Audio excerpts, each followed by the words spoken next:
Resumen capítulo 84 del libro El Libertador. Aparece Cristo resucitado. Al llegar a Jerusalén, los dos discípulos entraron por la puerta oriental. Iluminados por la luna que nacía, avanzaron por las angostas calles y se dirigieron al aposento alto donde Jesús había pasado la última noche antes de su muerte. Sabían que se encontrarían a los otros discípulos allí. La puerta estaba trabada seguramente. Golpearon pidiendo que les abran, pero nadie respondió. Todo estaba en silencio. Luego dijeron sus nombres. La puerta se abrió cuidadosamente. Ellos entraron y otro, sin ser visto, entró con ellos. Luego trabaron nuevamente la puerta por temor de que hubiera espías. Los viajeros encontraron a todos sorprendidos y alborotados. Varias voces estaban diciendo: «El Señor ha resucitado de verdad. Se le apareció a Pedro». Luego, los dos, agitados de su viaje apresurado, les dijeron cómo Jesús se les había aparecido. Algunos estaban diciendo que no lo podían creer porque era demasiado bueno para ser verdad, cuando de repente la otra persona se paró de entre ellos. Ningún extraño había golpeado la puerta para entrar y no habían oído pisadas. Los discípulos estaban sorprendidos. Luego escucharon la voz de su maestro, clara y distintiva: «La paz sea con ustedes». Pero todos quedaron asustados y temerosos. Pensaban que verían un fantasma. «¿Por qué están asustados?», les preguntó. «¿Por qué tienen el corazón lleno de dudas? Mire mis manos, mire mis pies. Pueden ver que de veras soy yo. Tóquenme y asegúrense de que no soy un fantasma, pues los fantasmas no tienen cuerpo, como ven que yo tengo». Mientras hablaba, él les mostró sus manos y sus pies. Aún así, ellos seguían sin creer, llenos de alegría y asombro. Entonces les preguntó: «¿Tienen aquí algo para comer?». Le dieron un pedazo de pescado asado, y él lo comió mientras ellos miraban. Ellos se llenaron de alegría cuando vieron al Señor. La fe tomó el lugar de la incredulidad y reconocieron a su Salvador resucitado. El rostro del Salvador resucitado, sus ademanes, su forma de hablar le resultaron familiares a los discípulos. Así como Jesús se levantó de entre los muertos, los que duermen en él se levantarán nuevamente. Reconoceremos a nuestros amigos, a quienes amamos, como los discípulos que reconocieron a Jesús. En el cuerpo glorificado, su identidad será preservada perfectamente. Jesús les recordó a sus discípulos las palabras que habían hablado antes de su muerte. Entonces les abrió la mente para que entendieran las Escrituras. Y dijo: «Efectivamente se escribió hace mucho tiempo que el Mesías debería sufrir, morir y resucitar al tercer día.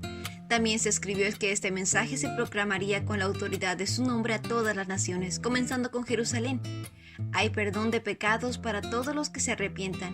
Ustedes son testigos de todas estas cosas». Entonces sopló sobre ellos y les dijo: «Reciban al Espíritu Santo.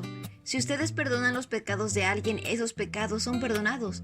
Si ustedes no los perdonan, esos pecados no son perdonados». Cristo daría su Espíritu Santo más abundantemente luego de su ascensión. El Espíritu Santo es el don de la vida de Cristo. Otorga a quien lo recibe las características de Cristo. Cristo nos da la libertad para que juzguemos a otros. Ese derecho le pertenece a Dios. Pero Él coloca sobre la Iglesia una responsabilidad para cada uno de sus miembros. La Iglesia tiene el deber de advertir a quienes caen en el pecado, de instruirlos si es posible y de lograr su restauración. Obren fielmente con los que hacen el mal, llamen al pecado por su nombre. Si ustedes perdonan los pecados de alguien, esos pecados son perdonados. Que este sea el pensamiento más importante. Los pastores debieran hablar a los que yerran acerca de la misericordia perdonadora del Salvador, que animen al pecador a arrepentirse y creer en aquel que puede perdonar. La temblorosa mano del arrepentido y colóquenla en la mano amorosa de Jesús. Un perdón como este será confirmado en el cielo. Únicamente en este sentido la Iglesia tiene poder para librar al pecador del pecado. Podemos obtener perdón de los pecados solo por los méritos de Cristo. Cuando Cristo se encontró por primera vez con los discípulos en el aposento alto, Tomás no estaba con ellos. Había oído de los demás el informe de que Jesús había resucitado, pero el pesimismo y la incredulidad llenaron su corazón. Si Jesús realmente hubiese resucitado, no podría haber esperanza de un reino terrenal literal, y hería su orgullo pensar que su maestro se revelara a todos excepto a él. Estaba decidido a no creer, y por una semana entera se amargó pensando en su desdicha. En varias ocasiones declaró al escuchar que había resucitado: «No lo creeré a menos que vea las heridas de los clavos en sus manos, meta mis dedos en ella y ponga mis manos dentro de la herida de su costado». No tendría una fe que dependía del testimonio de sus compañeros. Amaba a su Señor, pero había permitido que los celos y la incredulidad tomaran posesión de su corazón. Una noche, Tomás decidió encontrarse con los otros en el aposento alto, donde solían encontrarse. Tenía una leve esperanza que las noticias fueran ciertas, Mientras cenaban, los discípulos conversaban sobre las pruebas que Cristo les había dado en las profecías. Jesús vino con las puertas cerradas y entró en medio de la sala y dijo: «La paz sea con ustedes». Dirigiéndose a Tomás dijo: «Pon tu dedo aquí y mira mis manos. Mete tu mano en mi herida de mi costado. Ya no seas incrédulo, cree».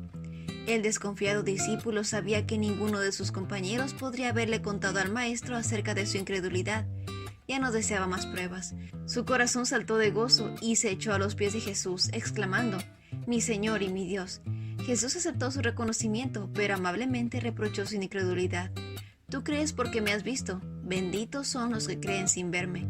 La forma en que Jesús trató a Tomás muestra cómo deberíamos tratar a aquellos que expresan sus dudas. Tomás había sido muy irrazonable al dictar las condiciones para la fe, pero el trato amable de Jesús con él derribó todas las barreras. Muy pocas veces vencemos la incredulidad por medio de las controversias, pero si revelamos a Jesús como el Salvador crucificado en su amor y misericordia, muchos labios que antes demostraban renuencia llegarán a declarar el mismo reconocimiento de Tomás: «Señor mío y Dios mío». Ese fue el resumen del capítulo 84 del libro El Libertador. No olvides compartirlo con tus compañeros de clase o con otras personas que tú creas que puedan necesitar escuchar este mensaje. Nos vemos la próxima.